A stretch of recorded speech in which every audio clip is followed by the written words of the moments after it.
আপনারা ঠিক শুনতে পাচ্ছেন কিনা আমি জানি না, অনেক বিরল পাখির ডাক কিন্তু শোনা যায়। পাহাড়ে একটু হাঁটতে হাঁটতে আমি কোন পথ ধরে নামবো আমি। ও, আমের ছোট ছোট আম পড়ে যাচ্ছে এখানে।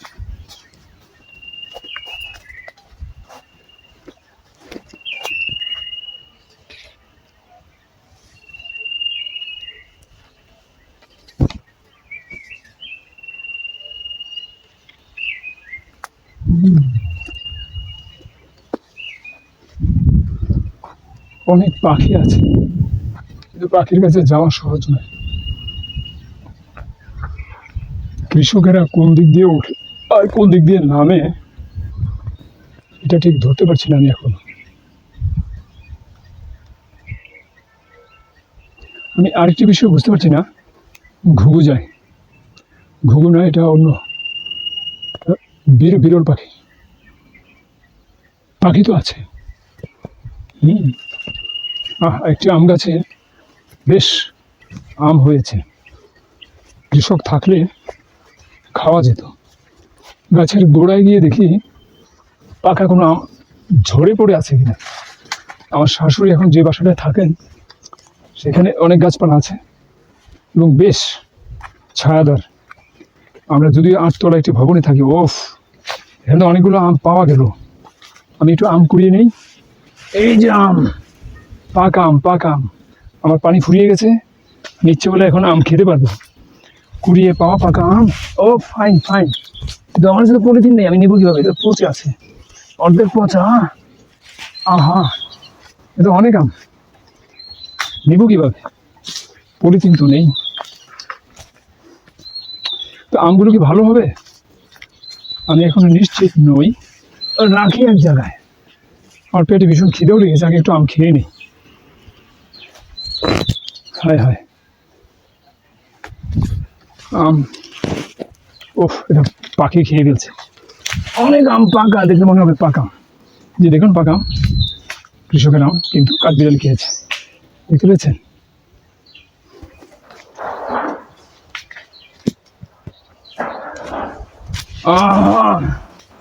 এটা শিলা পড়েছে, শিলা পড়ে এটা পড়ে গেছে। আমার আমগুলো রাখলাম কোথায়? এই যে আম পাহাড়ের, এই যে এটা পাকবে, এটা ঝড়ের বাতাসে পড়ে গেছে। দেখা যাক কিছু আম কুড়িয়ে পাই কিনা। না আবার কৃষক এসে ভাগ বসায়, বলে যে আমার আম তুমি নিচ্ছ কেন? আমি তো চুরি করছি না, তুমি কুড়িয়ে পাচ্ছি। ও বাবা রে বাবা রে বাবা, বেশ বেশ বেশ পাকাম, গাছ পাকাম, একদম গাছ পাকা।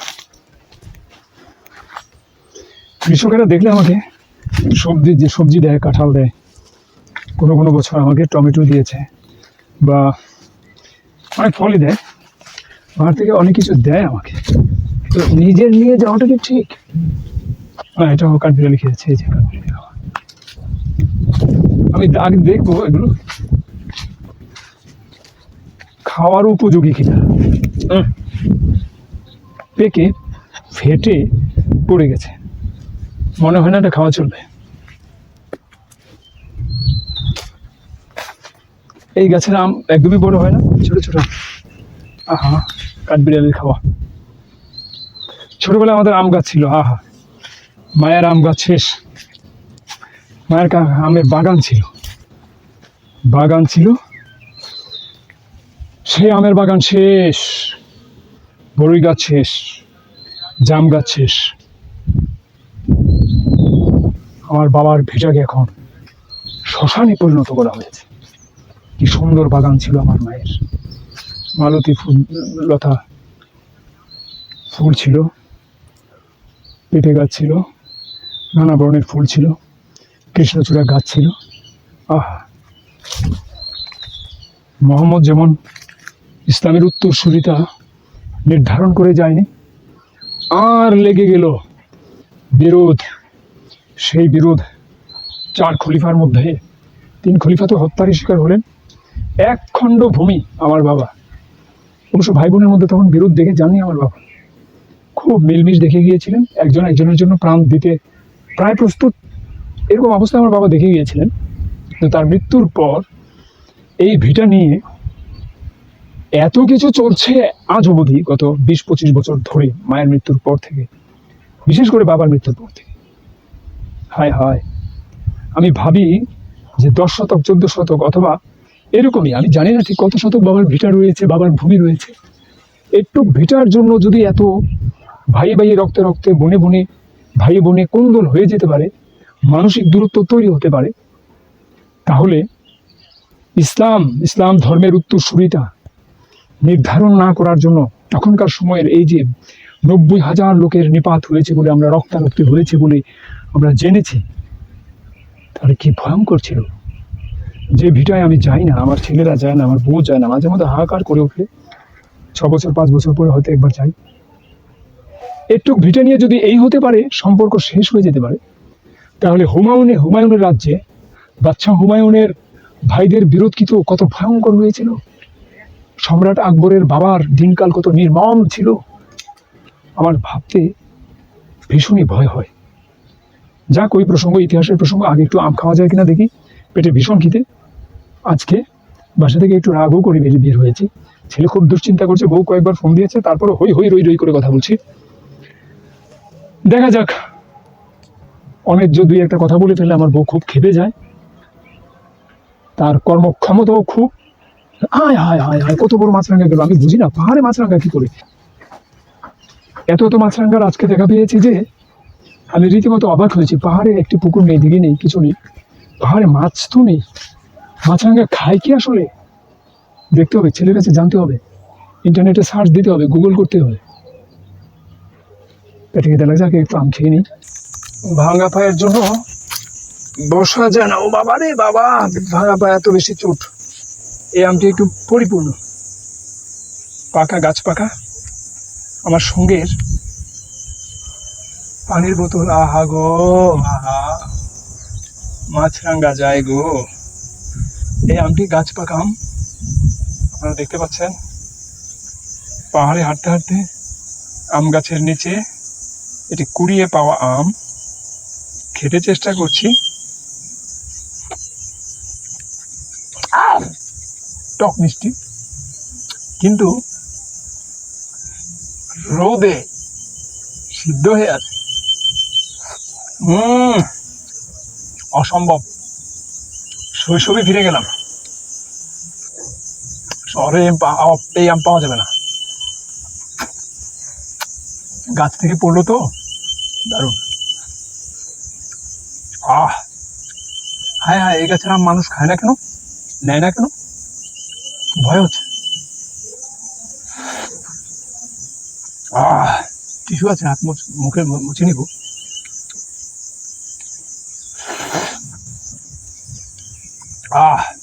পরম শান্তি। আম খাওয়া ভুলে গেছি, গাছে উঠে আম খেতাম, মায়ের লাগানো আম গাছ। কোথায় গেল যে সেসব দিন। অমৃত, এত মজার, একদম গাছ পাকা আম, একদম গাছ পাকা আম খেলাম। ছোট কিন্তু মিষ্টি।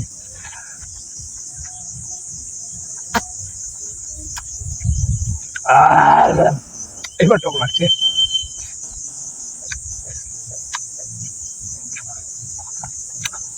আম আটির ভেপু, বিভূতিভূষণ বন্দ্যোপাধ্যায়ের। এই আমের বিচি থেকে চারা উঠতো, সেই চারায় বাঁশি বানানো হতো। আর হয়তো খাওয়া যাবে না, এটা একটু শক্ত আম। হাত মুছতে হবে, ব্যাগ থেকে টিস্যু বের করতে হবে। আম তো বেশ ভালো লাগলো। গাছে উঠতে পারলে অনেক ভালো আম পাওয়া যেত, পাকা আম দেখা যাচ্ছে, কিন্তু গাছে চড়া ভুলে গেছে। ছোটবেলায় আহারে, মামার বাড়ির কবরস্থানে বিশাল বড় এক জাম গাছ ছিল।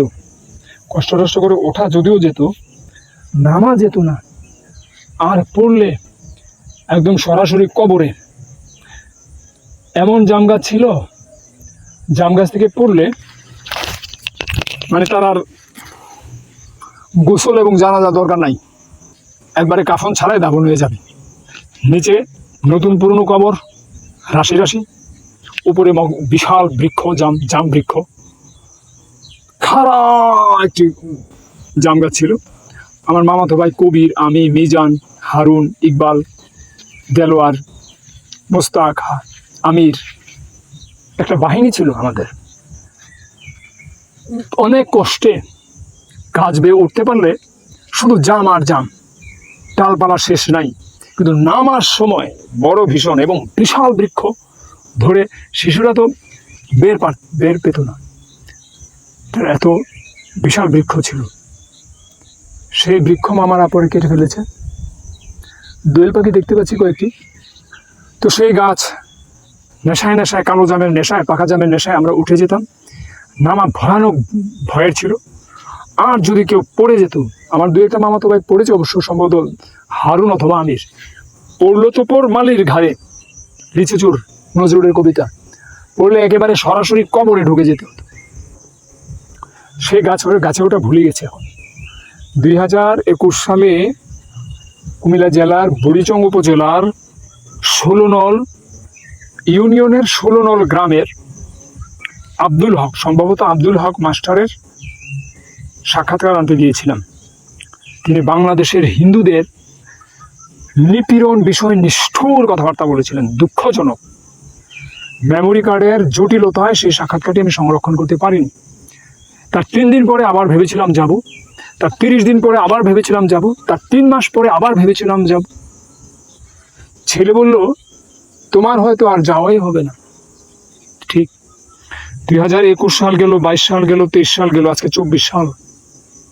আমি সেই আব্দুল হক, সম্ভবত নাম ভুল না করে থাকলে মাস্টার, এই আব্দুল হক মাস্টারের বাড়িতে আজ অবধি আর আমার যাওয়া হয়নি। একবার এক পথে গেলে এ পথে যে আবার কবে যাব, এই পাহাড়ে যে আমি আবার কবে আসব, এটা আমি জানি না।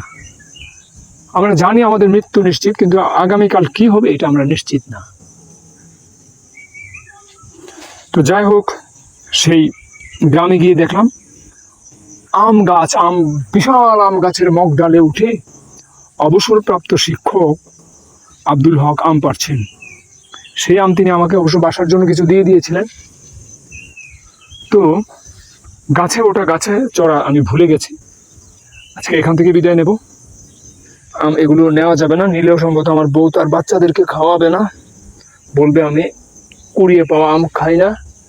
তবে আম যে আমি পেলাম, আম যে আমি দেখলাম, আম গাছের মুখোমুখি যে এলাম, এটা প্রমাণ করার জন্য পাহাড়ের আম গাছের কিছু স্মৃতিচিহ্ন নিয়ে যাই। এটা বোধহয় নেওয়া ঠিক হবে না, এটা শিলাবৃষ্টিতে আক্রান্ত। আমার সঙ্গে পলিথিন নেই, থাকলে অবশ্য নেওয়া যেত। দেখা যাক কোনোভাবে নেওয়া যায় কিনা, বা নিয়ে কোনো ফল হয় কিনা। একটা তো খেলাম বেশ মজাদার মিষ্টি। দেখ, অবশেষে আমি এই ব্যাগে আমগুলো কুড়িয়ে নিলাম। আশ্চর্যের বিষয় হলো, গতকালকে আমার শাশুড়ি কাজী ফাতেমা বেগম এই ব্যাগে করে আমাকে আম দিয়েছিলেন, গাছ থেকে পাকা ঝরে পড়া আম। আজকে আমি এই ব্যাগ কিভাবে, আমার কাছে আম দেওয়ার পরে কিভাবে ব্যাগ আরেক ব্যাগের ভেতরে রয়ে গেল আমি জানি না। আজকে পাহাড়ের এই ঝরে পড়া আম ওই ব্যাগে আবার আমি নিয়ে নিলাম বাসায় দেখানোর জন্য, খাক অথবা না খাক। কিন্তু এই ব্যাগে যে আমি আমার শাশুড়ির বাসা থেকে আম আনবো, এটাও আমি আগে জানতাম না। এখন যে পাহাড়ে ঘুরতে এসে এই ব্যাগটা পাবো এবং এটাতে করে আবার আমি নিব, এটাও আমরা জানতাম না। তাহলে বলা যায় ভবিষ্যৎ একেবারে অনিশ্চিত। আমরা জানি না এই 1 ঘন্টা পরে কি ঘটতে চলছে। অনেকে অনেক বিতর্ক করবেন, ব্যাখ্যা দেবে। আপাতত আমার কাছে মনে হচ্ছে ভবিষ্যৎ বলতেই অনিশ্চিত। কথাই তাপে দগ্ধ হয়ে গেলাম। দেখা হবে আবার কোথাও। ভালো থাকুন।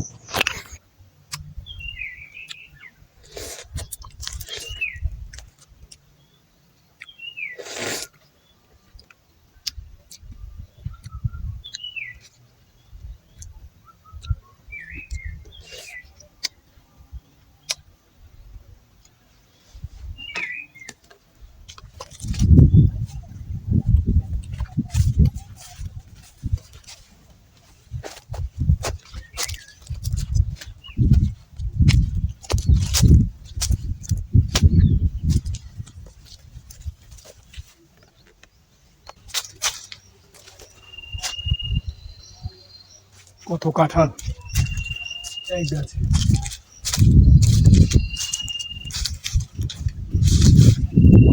আম যে খেলাম গলা চুলকাচ্ছে।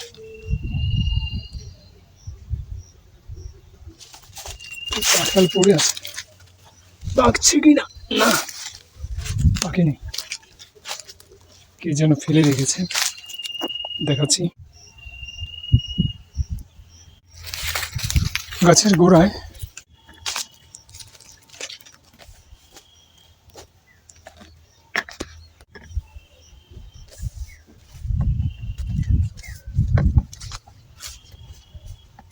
একটি লোক ভীষণ ভাবে দৌড়াচ্ছে, সম্ভবত সাপ।